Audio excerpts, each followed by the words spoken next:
नमस्कार दोस्तों, मैं आपका एक बार फिर से स्वागत करता हूँ अपने यूट्यूब चैनल पे। आज की जो करंट अफेयर्स की वीडियो हम डिस्कस करने जा रहे हैं, ये 13 जनवरी 2025 के द हिंदू से ली गई है। तो आइए बिना समय व्यर्थ किए हम बढ़ते हैं अपनी पहले न्यूज़ की तरफ। हमारी पहली न्यूज़ है, क्या मतदाता पहचान पत्र को आधार से जोड़ना उचित है? जी हाँ, आधार से जोड़ने की वैधता क्या है? इसके ऊपर ये न्यूज़ है, एडिटोरियल छपा था। एक प्रस्ताव का इतिहास। फरवरी 2015 में चुनाव आयोग ने national electoral rolls purification and authentification programme NERPAP launch किया। उद्देश्य क्या था? मतदाता सूची से डुप्लीकेट प्रविष्टियों को हटाना इसका उद्देश्य था। ठीक है। आधार डेटाबेस से 30 करोड़ मतदाताओं को जोड़ा गया। अगस्त 2015 में सुप्रीम कोर्ट ने आधार के अनिवार्य उपयोग पर रोक लगाई, जिससे NERPAP स्थगित कर दिया गया। संबंधित संवैधानिक और कानूनी मुद्दे क्या रहे? आधार केवल निवास का प्रमाण है, नागरिकता का नहीं। सुप्रीम कोर्ट ने 2018 में आधार अधिनियम की वैधता को बरकरार रखा। 2021 में संसद ने एपिक को आधार से जोड़ने के लिए कानून में संशोधन किया। लाभ और चुनौतियां क्या रही इसकी? लाभ, दोहराव वाले नाम हटाने में मदद, चुनाव प्रक्रिया में पारदर्शिता।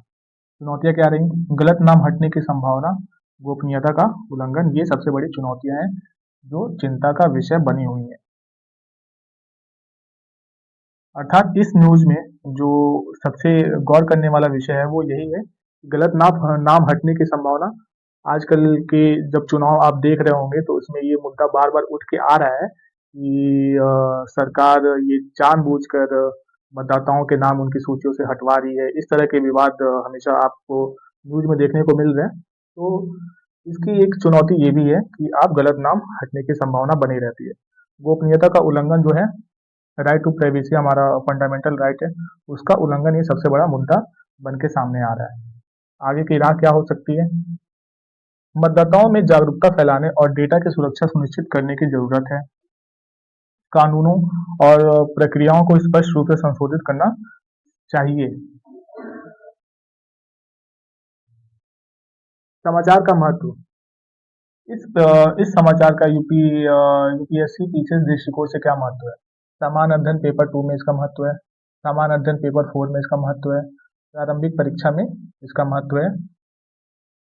आधार और चुनाव आयोग से संबंधित महत्वपूर्ण तथ्य ये पूछे जा सकते हैं यहाँ पे प्रारंभिक परीक्षा में। सामान्य अध्ययन पेपर 4 में क्या पूछा जा सकता है? डेटा गोपनीयता और नैतिकता से संबंधित मुद्दे पूछे जा सकते हैं। पेपर 2 में क्या पूछा जा सकता है? आधार और चुनावी सुधार से जुड़े संवैधानिक मुद्दे पूछे जा सकते हैं।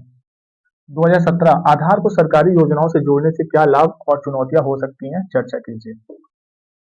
ये कुछ 2017 में के मेंस से ये क्वेश्चन है, पीवाईक्यू। 2019 मेंस से क्या पूछा गया है? चुनावी सुधारों के लिए प्रौद्योगिकी का उपयोग करना चुनावी प्रक्रिया को अधिक पारदर्शी और जवाबदेह बनाता है, टिप्पणी कीजिए। 2021 के मेंस से क्या है? डेटा संरक्षण और नागरिकों की गोपनीयता अधिकारों को सुनिश्चित करने के लिए भारत को कौन से कदम उठाने चाहिए? इसके ऊपर आपको लिखना चाहिए। 2020 आधार नागरिकता का प्रमाण नहीं है, लेकिन सरकारी योजनाओं में पारदर्शिता लाने के लिए उपयोगी है, चर्चा कीजिए। 2020 आप देख रहे हैं 2017, 19, 21, 20, 2015 लगातार ये सवाल पूछे जा रहे हैं।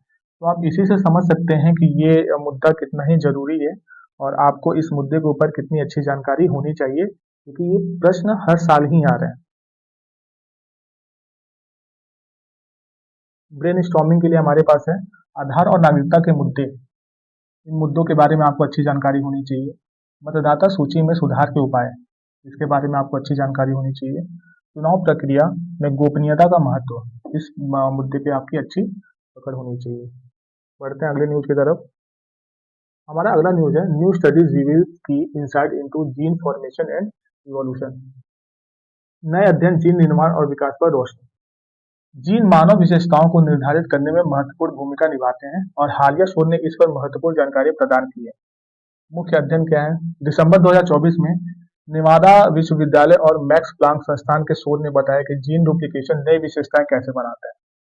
जीन डुप्लीकेशन तब होता है जब डीएनए की प्रतिलिपि गलती से बनती है, जिससे उत्परिवर्तन म्यूटेशन नई विशेषताओं या अनुकूलन को जन्म देता है। मुख्य अवधारणाएं क्या है? कॉन्सेप्ट क्या है मेन? 21 गुणसूत्र। मानव में 24 डीएनए अणु होते हैं जो 22 गुणसूत्रों और 2 लैंगिक गुणसूत्रों एक्स और वाई में विभाजित होते हैं। ठीक है। पुरुषों में एक एक्स और एक वाई गुणसूत्र होता है, जबकि महिलाओं में 2 एक्स गुणसूत्र होते हैं। जीन उत्परिवर्तन और विकास क्या है? डुप्लीकेटेड जीन में उत्परिवर्तन म्यूटेशन आवश्यक विशेषताओं का निर्माण करता है और दीर्घकालिक विकास वाले परिवर्तनों को जन्म देता है। शोधकर्ताओं ने अध्ययन किया कि प्रयोगशाला स्थितियों में रैंडम डीएनए इंसर्ट्स कैसे व्यवहार करते हैं। जैविक महत्व क्या है इसका? जीन डुप्लीकेशन का। जीन डुप्लीकेशन मानव विकास और प्रमुख विशेषताओं जैसे प्रतिरक्षा प्रणाली के निर्माण में महत्वपूर्ण रहा है। अध्ययन से पता चला कि उत्परिवर्तन तनाव के बावजूद केवल 53% नए डुप्लीकेटेड जीन जीवित रहे, लेकिन उन्होंने अनुकूलन में महत्वपूर्ण भूमिका निभाई। तो ये जीन डुप्लीकेशन से जुड़ा एडिटोरियल आया था, जो कि बहुत ही महत्वपूर्ण है। यह विषय जीएस पेपर 3 और बायोटेक्नोलॉजी एंड ह्यूमन इवोल्यूशन से संबंधित क्षेत्रों में महत्वपूर्ण साबित होता है। प्रीलिम्स में क्वेश्चन पूछे जाते हैं, इनसे काफी हद तक पूछे गए हैं। जीन डुप्लीकेशन से सवाल बनने की संभावना पूरी है, पहले भी आया है। प्रीलिम्स से क्या पूछा सकता है? जीन उत्परिवर्तन के कारणों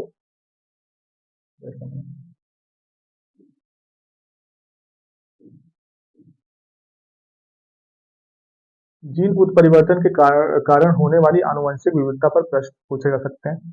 मानव प्रतिरक्षा प्रणाली के विकास में जीन डुप्लीकेशन का योगदान क्या है, वो पूछा जा सकता है। मेंस में कुछ आया है क्या?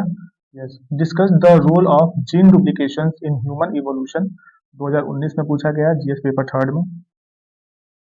Explain the importance of mutations in creating biological diversity 2022 के जीएस पेपर 3 में पूछा गया। तो आप देख रहे हैं, इनसे जीन से संबंधित क्वेश्चन बायोटेक्नोलॉजी में कितने ही आ रहे हैं, और आगे इसका भविष्य है, तो आगे भी क्वेश्चंस आने की पूरी संभावना है। तो आप इस पे जरूर ही तैयार रहें। ब्रेनस्टॉर्मिंग के लिए हमारे पास क्या है? मानव विकास पर आनुवंशिक उत्परिवर्तन का प्रभाव, प्रतिरक्षा और जीवित रहने की विशेषताओं के विकास में जीन डुप्लीकेशन की भूमिका, डुप्लीकेशन त्रुटियों को सुधारने में आनुवंशिक इंजीनियरिंग की संभावना है। ये जो लास्ट वाला है, इस पे आपके पास कुछ आर्टिकल लिखे हुए होने चाहिए, ये इंपॉर्टेंट है। मैं इसको देता हूँ 5 स्टार। ठीक है, बढ़ते हैं अपने अगले। अच्छा, न्यूज यहाँ पे खत्म होते हैं। अब हमारे पास कुछ प्रैक्टिस क्वेश्चंस हैं प्री एग्जामिनेशन के लिए, आइए उनको देख लेते हैं। जीन डुप्लीकेशन से क्या उत्पन्न होता है? नई जीन विशेषताएं उत्पन्न होती है। मानव में कितने गुणसूत्र होते हैं? मानव में 24 गुणसूत्र होते हैं। जीन डुप्लीकेशन का मुख्य उद्देश्य क्या है? जीन डुप्लीकेशन का मुख्य उद्देश्य है आनुवंशिक विविधता। मानव में वाई गुणसूत्र किसके लिए उत्तरदायी है? मानव में वाई गुणसूत्र पुरुष लिंग निर्धारण के लिए उत्तरदायी है। नए उत्पन्न जीन कितने प्रतिशत उत्परिवर्तन तनाव से बच पाते हैं? ये है 53%। धन्यवाद। ठीक है, तो आज के इस 13 जनवरी के न्यूज़पेपर में कुछ खास खबरें नहीं थी। एक दो खबरें थी जिनका मैंने आपके साथ जिस पे आपके साथ मैंने चर्चा करी, और मैं उम्मीद करता हूँ कि आज का इस वीडियो से आपको कुछ वैल्यू मिली होगी। अगर आपको इस वीडियो से थोड़ी भी वैल्यू मिली, तो आप इस वीडियो को अपने दोस्तों के साथ शेयर कीजिए, सब्सक्राइब कीजिए मेरे चैनल को, और इस वीडियो को जरूर लाइक कीजिए। और मिलते हैं ऐसे अगली वीडियो के साथ, तब तक के लिए धन्यवाद।